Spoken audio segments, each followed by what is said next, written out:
साथी भणी मान को स्वागत आज कार्यक्रम को आमर एएनएम दीदी को और नमस्कार।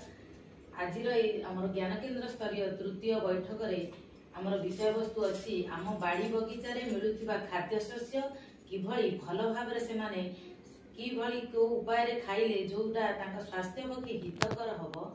से विषय रे आमे आम हिताधिकारी को जणाइबा सेति पई आमे आज ये सभा करिचे जेउटी कि आमर विभिन्न प्रकार खाद्य आमे सजेइचु आमर त्रिरंगा थाली रे जेमती खाद्य रुए सेही भली खाद्य तीन प्रकार खाद्य आमे सजेइचु एटा धळा नारंगी आ रहिला आमर सबुज कलर खाद्य धळा होची आमर शस्य जातीय खाद्य रे जीव हलदिया कलरटा जो रोची नारंगी आमे जा कोचे सेटा डाली जातीय खाद्य रे जीव आ बाकी रहिला सबुज सबुज जोटा आमर सबुज पनिपरिबा साग ए सब को बुझौची। एतद व्यतीत आमर अंडा माछ मांस क्षीर ए सब जिनिस भी से माने खाइबे जोटा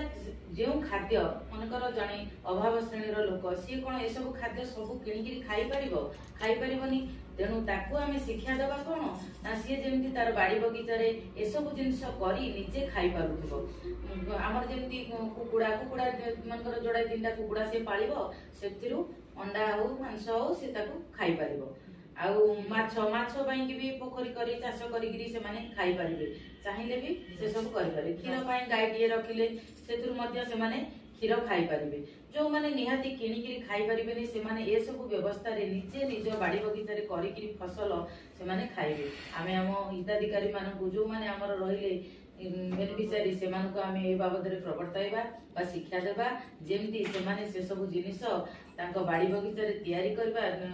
प्रस्तुत